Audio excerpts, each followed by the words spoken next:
I hadn't actually expected such a large crowd, however. Today's speaker is Jose Oliva. Originally from Guatemala, came to the United States in 1985. Jose has worked at the Midwest Latino Research and Policy Center of the University of Illinois at Chicago. He was the executive director of Casa Guatemala, where he began to organize day laborers in Chicago's street corners. He founded the Chicago Interfaith Workers Center. He became the coordinator of Interfaith Worker Justice's National Workers Center Network. In 2008, he became the coordinator for the Workers Alliance for a Just Economy, a program for the Center for Community Change. And currently, Jose is the networks director for the Restaurant Opportunity Centers United, the national organization of restaurant workers. Jose is also associate director of the Food Chain Workers Alliance, an international coalition of food workers organizations that collectively represent over 250,000 workers. Now you might ask, why is someone from the University of Illinois Education Justice Program, which is a college and prison program, why am I introducing Jose? Well, the reason is, in 2013, last year, at the Arcus Global Prize for Collaborative Social Justice Leadership in Kalamazoo, the EJP was one of the winners, and the ROC, the Restaurant Opportunity Center, which Jose represents, was also a winner. And so without further ado, I'd like to introduce Jose Oliva. Thank you.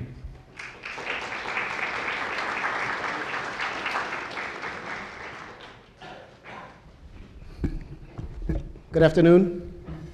So I think what I want to do today is begin by just telling you all my story. And from there, I think what I would love to have is an open dialogue, a conversation with everyone who's here. So first and foremost, thank you, Hugh, thank you, Casey, for inviting me. This is an honor to be here to speak with all of you. I am an immigrant from Guatemala. I was born in Guatemala in the middle of a civil war that went on for 36 years in that country. My mom was a school teacher, and she taught in a schoolhouse that was about half the size of this room. Had a little bit over 200 kids in the school, and of all ages. And it was her and one other teacher, and that was it, in one room schoolhouse. And so what they did is they would point the kids in different directions, right? So the older kids would point in one direction and the younger kids would point in the other direction, and my mom would teach the younger kids and the other teacher would teach the older kids. And it sort of dawned on them that one of the reasons that the kids were unable to learn as well as some of the other kids that they had taught, was the lack of resources in that community, specifically in that schoolhouse, right? So there was no running water and there was no electricity in the schoolhouse. So they decided that they were going to start a petition. You know, it's pretty inoffensive, right? Start a petition, get all the parents of the kids to sign the petition, and then march the petition over to the mayor of that small hamlet. She did this on a Friday afternoon. They marched it over to the mayor's office, delivered it, and over the weekend, the mayor, along with the military, went into the village and killed 12 of the adults and 6 of the children from that village as retaliation for delivering that petition. My mother was immediately branded a communist because, of course, wanting running water and electricity is one of the #1 demands of all communists. And we had to flee. We had to leave the country. She was threatened to be killed. And so we left in the spring of 1985. We came to the United States, And my mom was a school teacher for all of her life, but when we came to the US, her first job here was in a restaurant, which is actually probably the biggest, the number one industry for immigrants in the United States, right? So she worked in a fine dining restaurant in the north suburbs of Chicago, working as a salad prep in the beginning, and then ultimately making her way up to second server, which is sort of like a runner, right? Like you help the server with the food.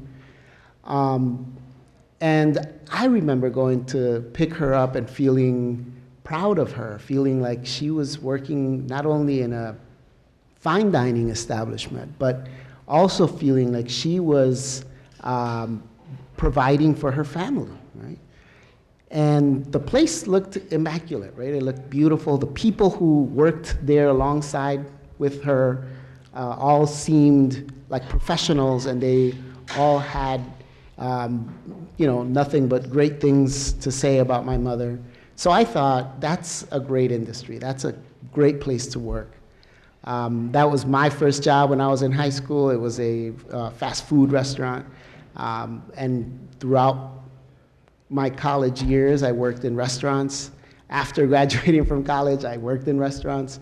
And it wasn't until years later that my mother told me that even though everything seemed fine in that restaurant that she was working, that she had to tip out the managers.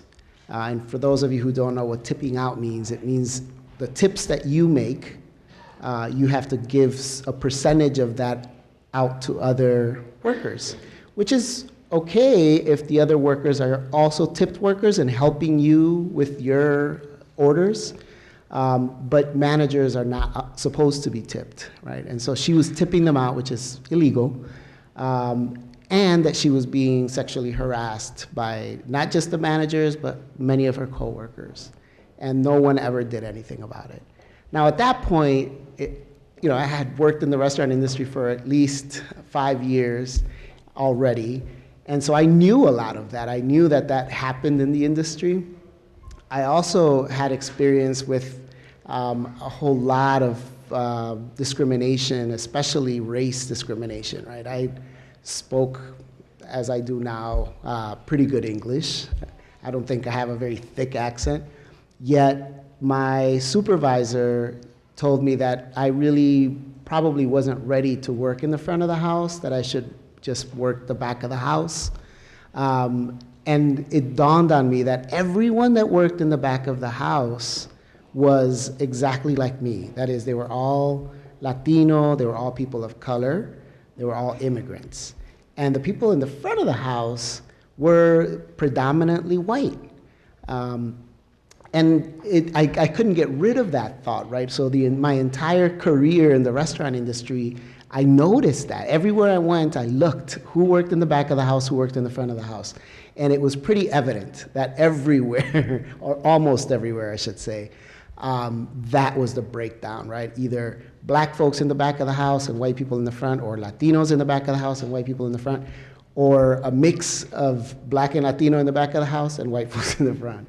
I never saw a white dishwasher or a black head server, right? Like it was always, at least in the fine dining segment, it was always very racially segregated. So years into working in the restaurant industry and volunteering, because my parents were still involved in the democracy movement in Guatemala, they wanted me to participate in Casa Guatemala, which was a community-based organization in Chicago that did work with the Guatemalan community. And so volunteering at Casa Guatemala, I, as Hugh said from my bio, ran into this issue of day labor, workers, mostly men, who stand in the street corners waiting for work. Working with those folks, I started to realize that there was this growing under economy. It was sort of lifting the rock up and seeing all the bugs under there, right? This hidden economy that was growing. and not really anyone paying attention to it, right? And I'm not talking just about day labor, although obviously day labor is kind of the most visible part of that hidden, that shadow economy. But I'm really talking about the sort of emergence of the new economy. This was back in the 90s, so when I started to look at this, I realized that this was not a phenomenon that was going to be isolated to just immigrants or just people of color, that it was going to grow and it was going to ultimately encompass our entire economy. And what those phenomena, what the sort of criterion for that economy were, first of all, this sort of idea of flexible scheduling, right? The idea that an employer can hire you for one day at a time. They can pay you sort of whatever they negotiate with you on the spot.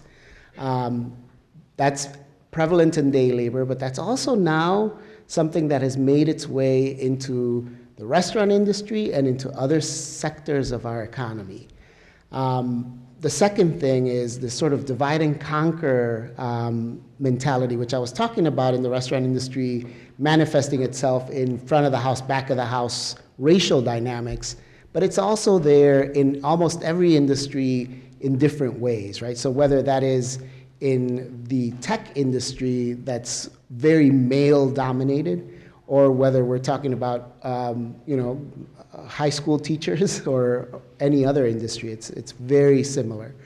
The third factor is this idea that when you are working in a workplace, you owe it to your employer to be working there and not the other way around, right? Like, it's not that you're producing something for them, it's that they've given you this job graciously, and so you should not, quote unquote, bite the hand that feeds you, right? So with all of this information, we decided to create this organization that we were calling the Chicago Interfaith Worker Center. And the Interfaith Worker Center initially started off as kind of a drop-in center, right, where workers would come in, they had a problem, they would tell us about the problem, we would then go out and try to fix the problem with those workers, right? And the idea being that nobody's organizing workers in this economy, and so therefore we are going to do the next best thing, which is just to help workers at least recover some of the wages that they're owed, or at the best, in a best case scenario, change the conditions under which they work. And so we would go to various workplaces and do a little rally and recover back wages that were owed to workers. And that was good because these are wages that they probably would not have recovered otherwise. But it was back wages, right? This is money that was already owed to workers. So it wasn't necessarily a market intervention tool. It wasn't necessarily changing the working conditions. And then one day, a group of workers came in from a restaurant. And they said, they gave us a whole range of the problems that happen in the restaurant industry, which I'm sure some of you have experienced. And we said, well, why don't we go to that restaurant and we'll deliver this demand letter that says we want these things to change in the restaurant. And if the restaurant owner doesn't agree to that, we'll have like a little rally outside and demand that they implement these changes that we want. And so we went to the restaurant, we delivered the letter, and the restaurant owner kicked us out immediately. And we went outside and we had a little rally outside, and we realized that that front window space in front of any restaurant is the prime real estate of the restaurant industry. They protect that over anything else. So as soon as they saw us picketing outside, it freaked them out, right? And they came out and they tried to kick us off, tell us to go away. We said, well, this is public property, right? We're walking back and forth on the sidewalk. We're not in your restaurant, right? And so he couldn't get rid of us. He called the police. The police said, we can't make them disperse if they're on public property. And within a half an hour of doing this, he was ready to sit down with us and sign this agreement that was going to change the working conditions, not just recover back wages for workers, but actually change the working conditions for those workers. Now that was very early on, so we've perfected this since then. But when we left that place, we thought we had invented a whole new model for organizing, right?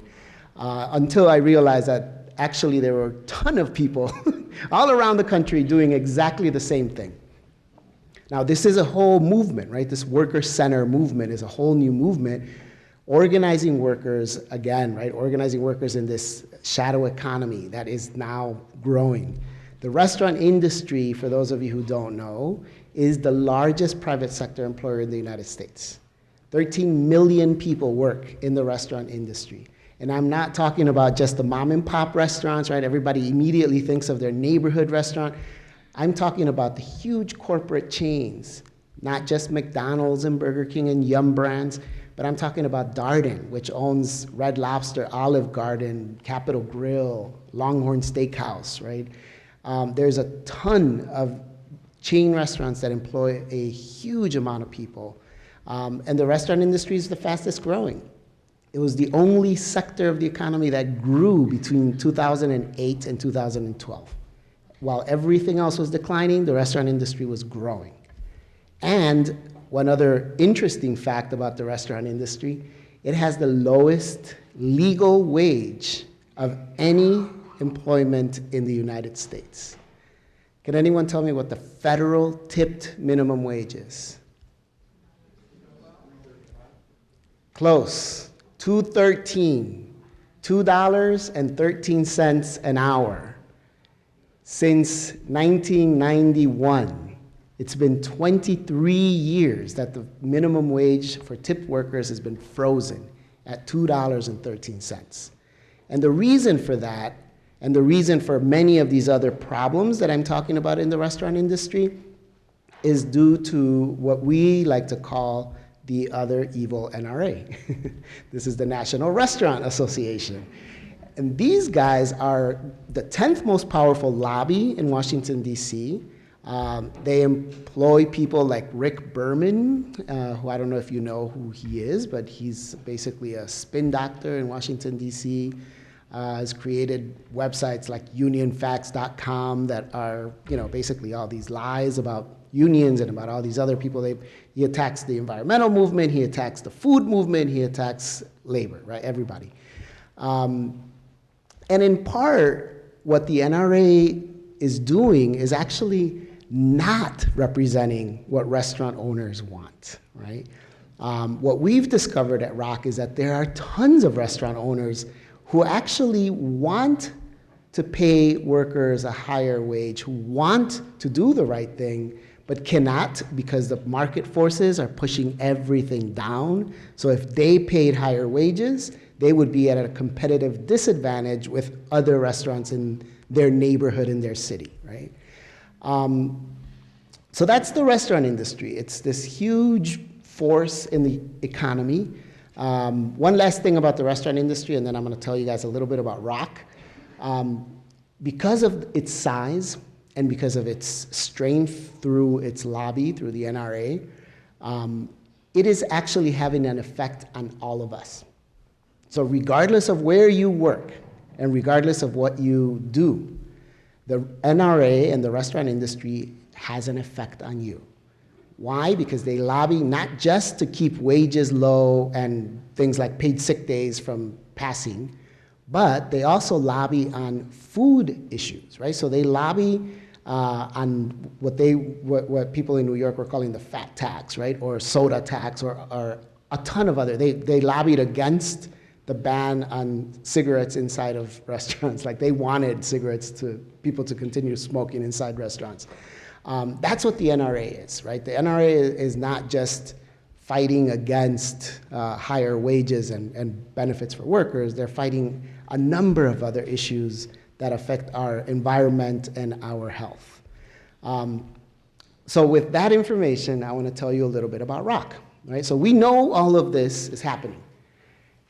At the same time, there's no one organizing restaurants, right? The only union that could do it is Unite Here, right? They have it in their jurisdiction. Originally, for those of you who don't know, HERE stood for the Hotel Employees, Restaurant Employees Union. But they gave up on the restaurant industry a long time ago. They said this is just not organizable, and we're going to focus on hotels and casinos. That's where we're going. So the restaurant industry, despite it being the largest private sector employer, was being basically given up on by organized labor.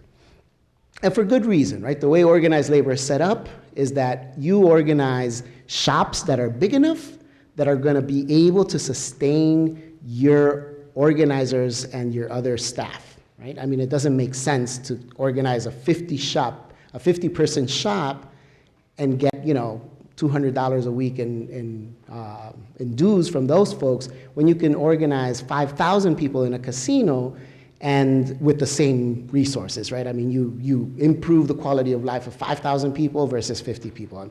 It totally makes sense. So I'm not blaming Unite here, right? I'm saying they made the right choice, but they also left the restaurant industry without any organization. So ROC emerges in 2001, September 11th, 2001, something happened. 2 airplanes crashed into the Twin Towers in New York. There was a restaurant on the top of the North Tower called Windows on the World. That restaurant was unique. It was a great place to work, not just because of wages. Workers there made an average of $100,000 a year, which is also because it was a pretty fine dining establishment. So it's that part of it is not like the rest of the industry. But it was also unique because it was racially and culturally extremely diverse. And it was also unique because workers there had benefits and had power. Unfortunately, September 11th killed all of that. Right? The restaurant was destroyed. 73 of the workers died on September 11th. The survivors, the 200 or so survivors, came together and formed ROC. And the vision for ROC at the point of formation was, we want the restaurant industry to look like Windows. We know it could be done because we worked at Windows and we saw that restaurant thrive, giving us living wages, benefits, and diversity. So we know the rest of the restaurant industry can also thrive. So they created a model, a 3-pronged model to do that. Number 1, shaming the bad guys, right? Through workplace justice campaigns that use litigation and community pressure, they arrive at settlement agreements with employers who are breaking the law. And those settlement agreements actually are forward-looking, right? So it's not just about recovering the wages back. So it's just like that story that I told earlier. The settlement agreement actually says you will provide paid sick days, you will provide a grievance procedure for workers who have problems, we will have a representative of the workers report back to a committee on the conditions in the workplace, et cetera, et cetera. So it's a forward-looking agreement actually improving the workplace as a whole. Prong 1. Prong 2, research and policy. So the very first thing we do wherever we go is we will do a 500 survey research project. So we do 500 surveys of restaurant workers. It is a random sample, so it's completely scientific. And we do 50 interviews with employers, and then we cross-tab that data with census data and Bureau of Labor Statistics data, and we produce a report that gives you sort of a snapshot into the industry in any given market, right? So, and the interesting thing about the restaurant industry is that despite it being the largest private sector employer in the United States, there's no number, there were no numbers, there was no data on employment categories, wages, benefits, et cetera, until we came around, right? And we started to do that research. You know, the NRA has really good data on profits and, you know, franchise development and all this other stuff. They're very good at that. But if they do collect information about wages and benefits, they definitely don't make it public.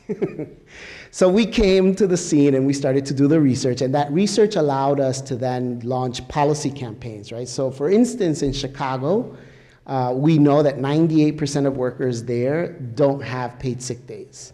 We also know that 2/3 of those workers have to go to work sick.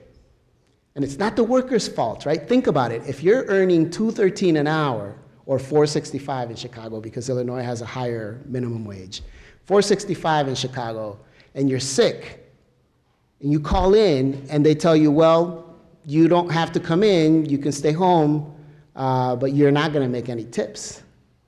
You're living off your tips. What choice do you really have? You can stay home, right, and not earn any money. You can swap your, your schedule with somebody else, your shift with somebody else. But even that, that means you have to find someone that's willing to do it, and that's not possible all the time.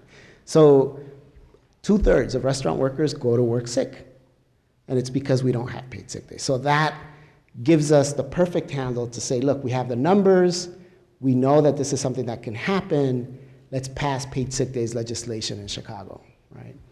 And then finally, the third prong is our high road prong, and we do 3 things in the high road prong. We help workers start their own cooperatively owned restaurants. So they develop the idea, the concept, the vision. We will help them both with the business plan and with some of the implementation tools for their own restaurant. That is an extremely popular part of our work. So a lot of our members actually come in through that training process, and they become members of ROC, and then ROC grows as a result, right? The second thing we do in the high road prong, which is also a huge membership generator, is we do industry training. So we have high road partners. These are restaurant owners who are already paying living wages, providing benefits, because believe it or not, there are people who buck the trend and who are willing to actually go out on a limb and pay more, even though they're not going to have the same profit margin as some of the other owners in the industry. But they do it because of ethics. They know that it's the right thing to do. And those folks then become part of what we call RAISE. That's an organization within ROC called Restaurants Advancing Industry Standards in Employment. And these are restaurant owners that belong to this organization. And those folks then employ the people who go through our training program. So we know that they're getting a good job, right? The workers that we're training are getting a good job, and vice versa. We know that the restaurant owners who are members of RAISE are getting good workers because we train them, right? So it's everybody wins kind of scenario. So that is ROC. ROC belongs to a national, international coalition of food worker organizations called the Food Chain Workers Alliance. And that involves everyone from farm workers all the way up to restaurants, right? So it's warehouse workers, transportation workers, meat and poultry workers, et cetera. So are we gonna show the video really quick? We're gonna show a video really quick, and then I'm gonna say a couple of last things, and then we're going to open it up for questions. So go ahead. Where do babies come from? Maybe you should take this one. I said, where does bacon come from? Like, where does all the food come from? Oh, well, that's easy. It came from the store. Wrong again.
we had no idea.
Thanks.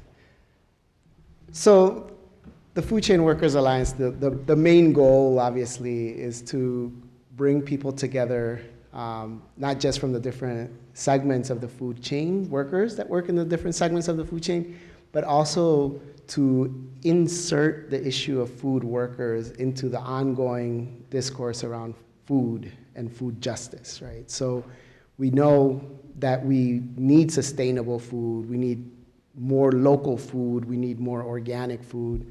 Those are all things that affect our bodies, our communities, our environment. But we're missing that W, right? It's SLO right now. And we need the workers also, right? So we definitely want all 20 million of the folks, not just the 10 million or 13 million workers in food service and restaurants, but we really need all 20 million workers to make living wages. And the reason for that, and this is the last thing I'm gonna say, I promise. The reason for that is that, I look back at history sort of as the guide, right? When manufacturing was the core of our economy at the turn of the last century, those jobs were not good jobs. Right? We now think of manufacturing as good jobs, but when manufacturing first became a predominant industry in this country, those were bad jobs. People died literally on the shop floor, right, because of how bad those jobs were. And it wasn't until the United Auto Workers organized in Detroit and created a huge union of auto workers that the floor was raised. And with the floor raised, all other manufacturers, even those who didn't have unions in their shops, had to pay higher wages just to stay competitive. That is what gave birth to the middle class of the 50s and 60s. We now don't have manufacturing as the floor of our economy. We no longer see manufacturing as the predominant industry in this country. As a matter of fact, it doesn't even register as one of the top 5 employers in the US anymore. But this does, right? Service, and specifically food service, restaurants are now the new floor of our economy. If we do not raise that floor, we will not have a middle class. I mean, we already almost don't have one now, right? But if we keep going down instead of going up, we're gonna lose the last remnants of it, and we're gonna lose the opportunity to have a generation of middle class people in this country. So with that, I just wanna say thank you for listening to my rants.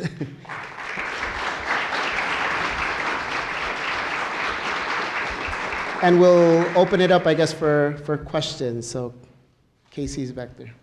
So a question over here in the front.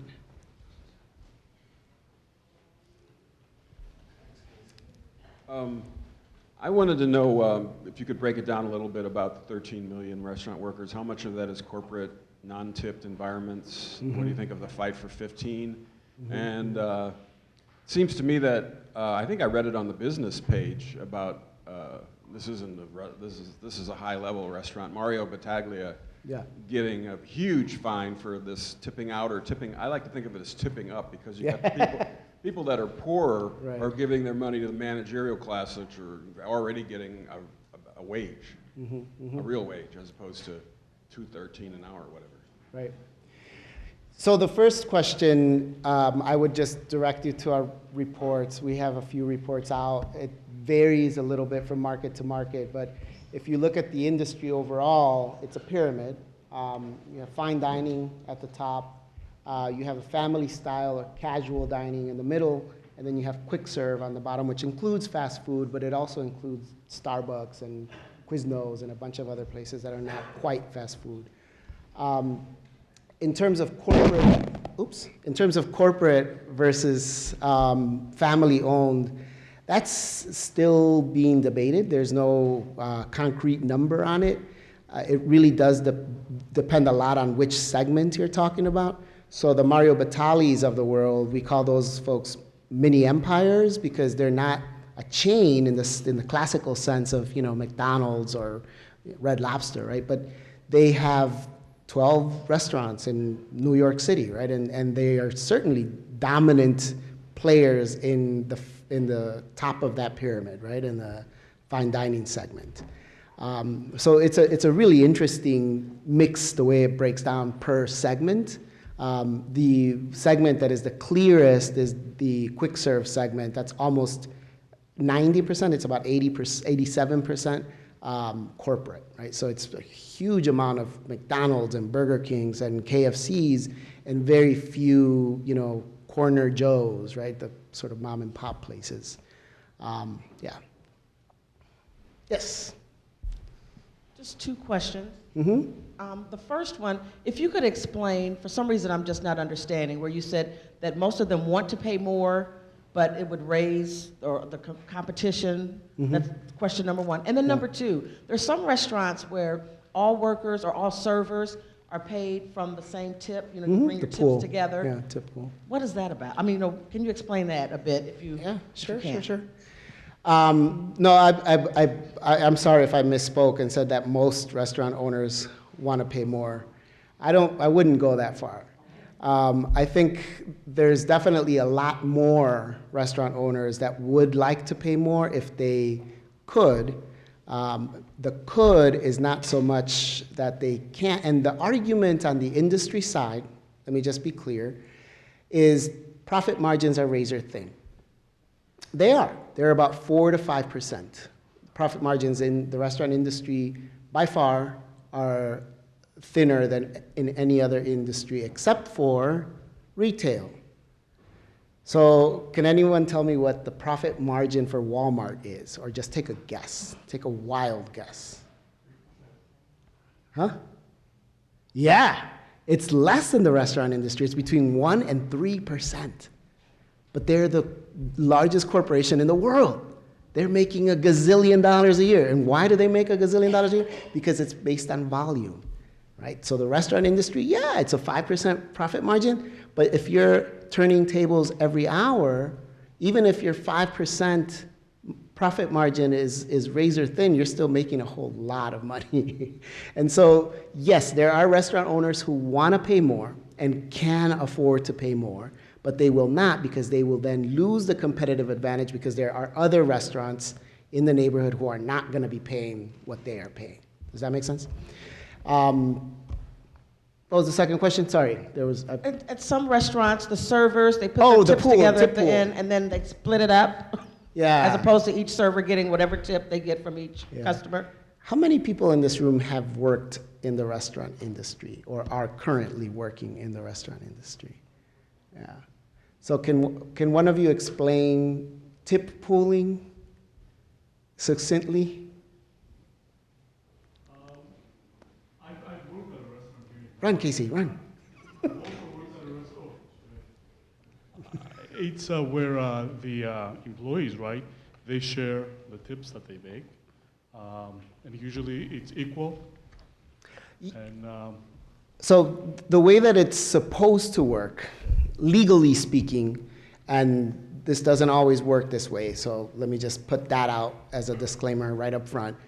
But the way that it's supposed to work legally is that all tipped workers can choose to participate in a tip pool. That means all of the tips of the whole house go into one pot. And then at the end of the night, you break that pot up percentages to different categories, right? So servers will get a certain percentage, busboys will get another percentage, bartenders, et cetera, right? It's different in different restaurants, the percentages and the way that the pool itself gets broken, but what is a standard, legally speaking, and again, this doesn't always get enforced, is that non-tipped employees are not allowed to be paid from that pool, and especially not managers and supervisors, right? Folks who are not tipped are not supposed to be paid from there. That breaks down often, right? And that's where we see a lot of violations in the restaurant industry, is managers especially dipping into that tip pool. Can I ask a question? Yes, wait, there was someone else who had their hand up, I think, before you. Yeah, over here, sorry. And I'll come back to you. I'm just hyper-democratic over here. Hi. Yeah. What does your mom have to say about you now? Oh, that's a really good question. So she still thinks like a Guatemalan, so she's terrified. She thinks that I'm gonna get killed. I'm probably not gonna get killed. But, you know, there's definitely, she's proud, I would say that, and I think there's definitely a pretty prevalent number of folks from the Guatemalan community who are engaged in this kind of work. And so it really has changed the way that people from Central America and from the rest of the Americas perceive social justice work, right? It's no longer some pariahs doing it out there. It's really something that has become part of the fiber of the community. Yeah. So let's go back down there and then we'll come back to you. It's a good question. I come from a Greek American background, and a lot of my relatives in Chicago, they have restaurants, fast food, full service restaurants, and I have worked in my mom's and dad's place. I'm done it sorry. in town for friends. I believe a couple of years ago when I worked, I had my wage was $4 an hour, but I made tips that I didn't have to share. I wanted to ask you if there's studies that show what would happen to the 20 million jobs if the wages were raised to a living wage. So when I add like restaurant business allows people, it has low barrier to entry, unlike building a plant. So if wages go up, what would happen? What would the effect be? Yeah, that's like a setup question. It's like I planted you in the audience. So we released a study last year called Dime a Day, which is all about the increase to the minimum wage and what would happen to those 20 million workers, not just in the restaurant industry, but in the food system as a whole, if the minimum wage went up. And it's not just about the workers and sort of lifting people out of poverty.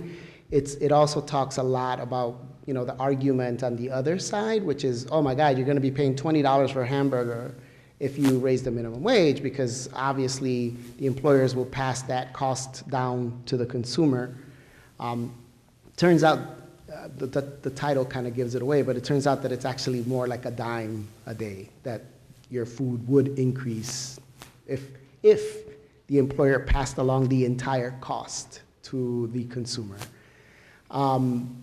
It also would, you know, the flip side of it, right, is that it would also lift a little bit over 3 million families out of poverty, right? And that's something that is often overlooked.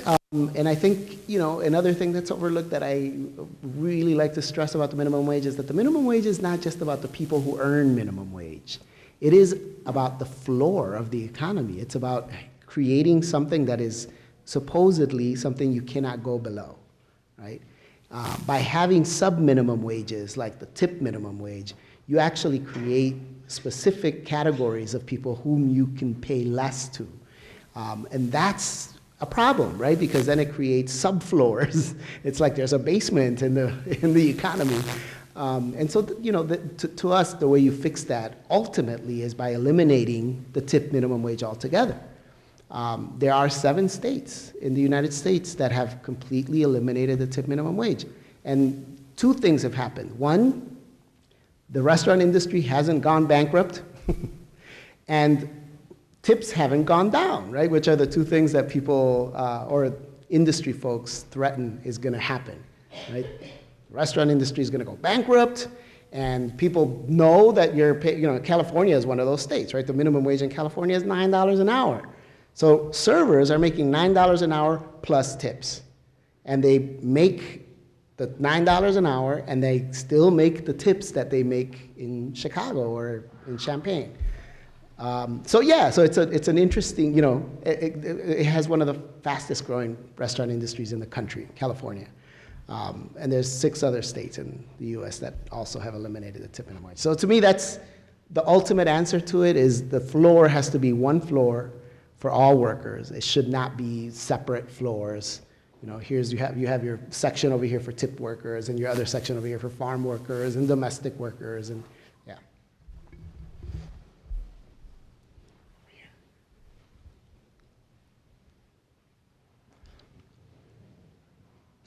In many restaurants in, like, say, Europe and other countries, it's a service charge as opposed to the tip. It's automatically added to the bill. Mm-hmm. And how does that system compare with ours? They are certainly way ahead of us. If you do leave a tip for a server in Europe, and this is why European tourists in the US are the ones you don't want to take when you're a server, is because if you do leave a tip in Europe, it's a quarter, because it's just a token of appreciation because that person's service was excellent, right?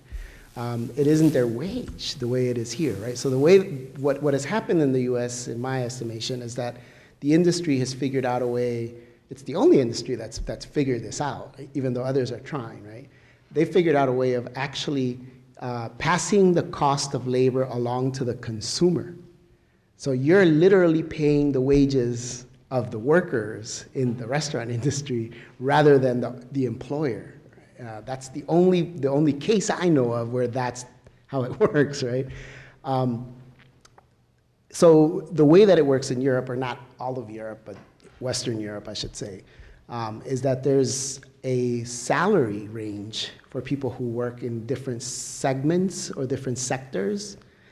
Service workers in general make a specific, and it obviously varies from one employer to another, but they are making a general wage.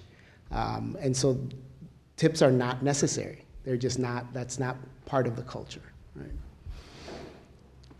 Yes.